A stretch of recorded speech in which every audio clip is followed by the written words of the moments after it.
వెళ్తున్నావా నేను కూడా వచ్చేస్తాను రా. వద్దురు తమ్ముడు, అక్కడికి వస్తే నువ్వు చాలా బాధపడతావు. నేను బాధపడతానే, అక్కడ రావడం నాకు చాలా ఇష్టం. అక్కడికి వస్తే నేను నువ్వే మర్చిపోతావు.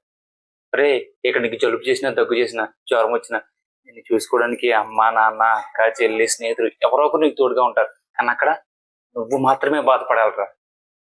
మన పల్లెటూరులో రోడ్డు మీద ఎవరైనా పడిపోతే 10 మంది వచ్చి లాగేస్తారు. కానీ అక్కడ బాడీ నుంచి బండి చక్రాలు కూడా ఎక్కిలిపోతాయరా. అంత దారుణంగా ఉంటుంది. కొన్నిసార్లు చాలా బాధగా ఉంటుందిరా. అమ్మో, నాన్నో, భార్య, పిల్లలు ఎవరొకరు గుర్తొస్తారా. కానీ బాధపడ్డానికి టైం ఉండదురా అక్కడ. ఎప్పుడు చీకటి పడ్డాక మూలను కూర్చుని బాధపడాలరా. నరకమరా తమ్ముడు. ఉంటే అందరితోనే ఉండాలిరా. మరి ఎంత బాధపడినప్పుడు ఎందుకని వెళ్ళడం? నేను చదువులకి ఇక్కడ ఎక్కడ ఉద్యోగాలు రావరా. అందుకే దూరంగా వెళ్ళిపోవాల్సి వస్తుంది.